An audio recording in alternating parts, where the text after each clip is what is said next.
प्रिय दर्शकों, स्वागत है आप सभी का आपके YouTube चैनल अध्यात्म और ज्योतिष में। मैं हूं आप सबके साथ में देवभूमि ऋषिकेश उत्तराखंड से आचार्य आशीष। आपके साथ मैं चर्चा करूंगा एक बहुत महत्वपूर्ण विषय, ज्योतिष के विभिन्न ग्रह स्थितियों पर मैं आपके साथ चर्चा कर रहा हूं और इस व्हाइट बोर्ड के जरिए मैं आपको बताने का प्रयास करूंगा कि कौन से ग्रह उच्च स्थिति में बैठते हैं तो क्या फल देते हैं। मैं तमाम सूर्य से लेकर के चंद्र, मंगल, बुध, बृहस्पति, शुक्र, राहु और केतु, शनि सभी ग्रहों की उच्चस्थ और नीचस्थ स्थिति पर मैं आपके साथ चर्चा कर रहा हूं।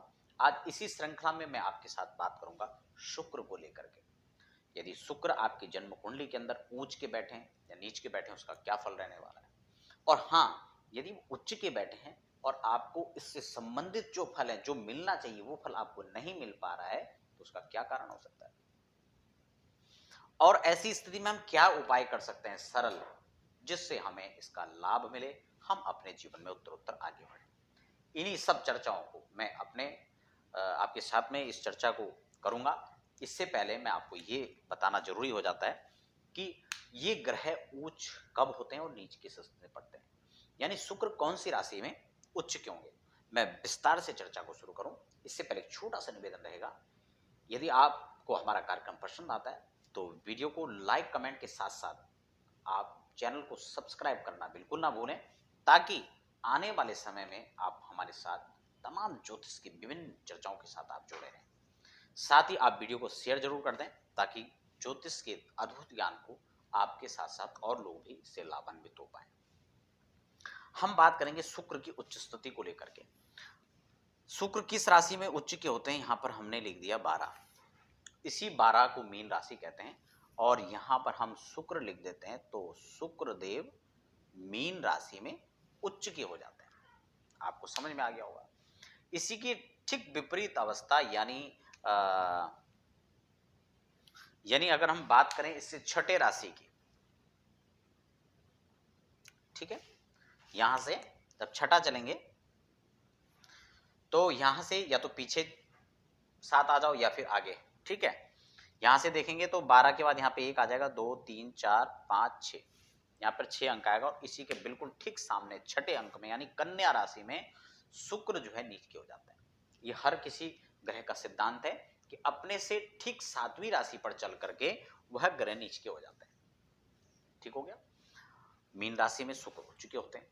उच्च के शुक्र आपको क्या क्या लाभ देगा, किन किन स्थानों में आपको वृद्धि होगी, मैं इस तमाम चर्चा को आपके साथ में अभी इसमें करने वाला हूं। इस एपिसोड को आप लगातार देखें, बीच में आप स्किप करेंगे तो आपको बात पूरी अच्छे से समझ नहीं आ पाएगी।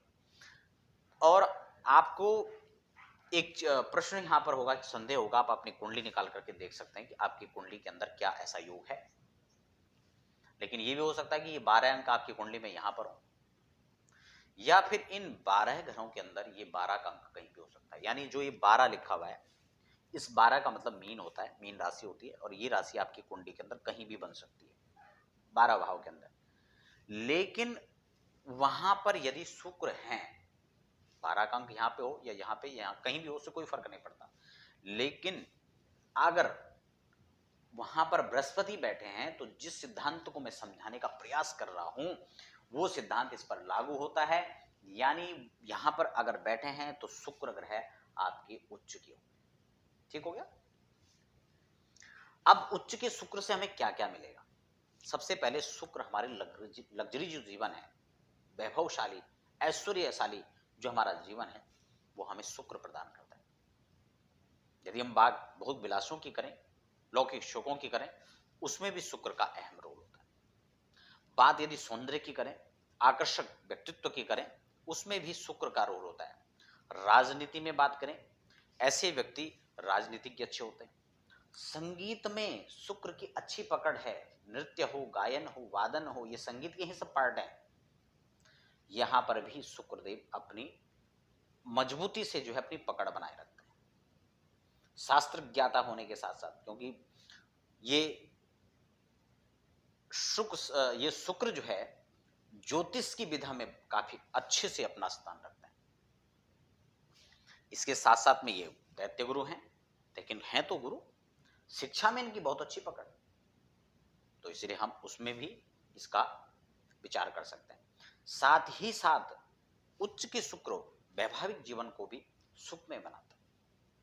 यदि इसके विपरीत ये कन्या राशि में होते हैं, नीच के होते हैं, तो ऐसे में वैवाहिक सुखों से वंचित देखा जाता है और साथ साथ में उसमें कमी तो निश्चित रूप से होती ही है। उसमें अलग अलग स्थितियों में विचार किया जाता है। कई बार होता है क्या कि वहां पर शुभ ग्रहों की दृष्टि होती है या पापक ग्रह की दृष्टि होती है, तो उसके फल में भेद हो जाएगा। समझ रहे बात को? तो आप यदि ज्योतिष पर अध्ययन कर रहे हैं, ज्योतिष पर शोध कर रहे हैं, तो आप इसको बहुत अच्छे से रीड करें। यदि आपकी कुंडली में उच्चस्थ शुक्र है, मैं इनको लेकर के पहले वीडियो बना चुका हूं। इसमें कौन सा योग बन रहा है, मालव योग जो है शुक्र से बनता है, मैं रोचक योग है, मालव योग है, सस योग है, पंच महापुरुष योगों पर मैं पहले भी एक वीडियो आपके लिए उपलब्ध करा चुका हूं। आप प्लेलिस्ट में ज्योतिषीय विभिन्न योगों को जाकर के देख सकते हैं, ठीक है ना, वहां पर मैंने इसका विस्तार किया है। फिलहाल में केवल उच्च के शुक्र कहां पर हैं, अभी तो केंद्र पर हैं, लेकिन वो कहीं और भी हो सकते हैं। लेकिन उच्च के शुक्र का जो फल है वो मैं आपको बताने का प्रयास कर रहा था। यदि आपकी कुंडली में आपको लगता है कि हमारे शुक्र उच्च के बैठे हुए हैं, लेकिन हमें उससे जो संबंधित फल बताए जा रहे हैं वो हमारे जीवन में नहीं मिल रहा है, या कहीं ना कहीं उसमें कमी है, पूर्ण रूप से हमें नहीं मिल पा रहा है, ऐसी स्थिति हमें क्या करना चाहिए? मैं उपाय तो अभी बता ही रहा हूं, लेकिन साथ साथ में आपको क्या करना है कि आप अपनी कुंडली का किसी अच्छे ज्योतिर्विद से विश्लेषण करवा सकते हैं। यदि आपके पास में आसपास ऐसी व्यवस्थाएं उपलब्ध नहीं हो पा रही हैं या आपके विश्वसनीय ऐसे ज्योतिर्विद आपके पास में नहीं है, तो आप संस्थान के नीचे दिए हुए नंबर पर अपनी डिटेल को व्हाट्सएप कर सकते हैं और समय लेकर के आप जानकारी प्राप्त कर सकते हैं। नंबर लगातार फ्लैश हो रहे हैं। तो ये कुंडली के अंदर 12 अंक कहीं भी हो सकता है, शुक्र वहां पर बैठे होंगे, तो सूत्र रहेगा कि आपकी कुंडली में शुक्र उच्च के हैं। लाभ क्यों नहीं मिल पा रहा है? हो सकता है यहां पापक ग्रहों की दृष्टि पड़ रही हो। ऐसी स्थिति में शुक्र देव यहां पर जो है अंश के रूप में देखा जाए, अंश बलाबल के रूप में देखा जाए, तो शुक्र उसमें अनुकूल नहीं है। या चंद्र कुंडली के हिसाब से भी हमें को इसको विचार कर लेना चाहिए। इसके साथ साथ हमें नवमांश में भी इसका विचार कर लेना चाहिए कि शुक्र की स्थिति वहां पर क्या बैठी है। कुल मिलाकर के इन तमाम बिंदुओं पर हम जब अच्छे से चर्चा, इस पर गहन चिंतन कर लेते हैं, उसके बाद किसी निष्कर्ष पर पहुंचा जा सकता है। क्योंकि ज्योतिष वो विधा है कि ये नहीं हम देखते हैं लोग कुंडली हाथ में पकड़ते हैं और बताना शुरू कर दिया, और वहां पर जो है इसका पूर्ण फलादेश सटीक नहीं बैठ पाता है, क्योंकि इस पर हमें अच्छे से चिंतन और मनन करना चाहिए। बाद में उपायों की करूं, शुक्र के लिए सबसे पहले हमें स्त्रियों का सम्मान करना चाहिए, हमें मां भगवती जगदम्बा की उपासना करनी चाहिए, और साथ साथ में हो सके तो सौंदर्य प्रसाधन जो है वो हमें वितरण करना चाहिए, और कहीं ना कहीं हम गिफ्ट के रूप में हम उसको दे सकते हैं। इसका जो रत्न है वो हीरा होता है, आप उसे पहन भी सकते हैं, और हीरे का उपरत्न जरकन होता है, काफी सस्ता होता है, और आप चाहें, हम लोग गिफ्ट एक दूसरे को देते हैं, उपहार देते हैं, तो हम उपहार के तौर पर जरकन भी भेंट कर सकते हैं। जिन लोगों का खासकर विवाह नहीं हो रहा है, विवाह में देरी हो रही है, उन लोगों के लिए ये उपाय काफी बेहतर हो सकता है। आप अपनी बुआ हैं, मौसी हैं, उन लोगों को भी ये गिफ्ट कर सकते हैं, और आपके जो सगे संबंधी इष्ट मित्रगण हैं उनको भी आप ये भेंट में दे सकते हैं, उपहार में दे सकते हैं। तो दर्शकों, ये थी शुक्र को लेकर के एक बेहतरीन जानकारी आपके साथ में मैंने साझा किया। यदि आपकी कुंडली के अंदर कहीं ना कहीं ऐसा योग बन रहा है, आप इसे देखें, इससे संबंधित उपाय की श्रृंखला में आप प्लेलिस्ट को चेक कर सकते हैं। वहां पर 9 ग्रहों के सरल समाधान उपाय मैंने आपको बताए। आप सभी दर्शक हमारे साथ बने रहते हैं आत्मा ज्योतिष पर। आप सभी का धन्यवाद।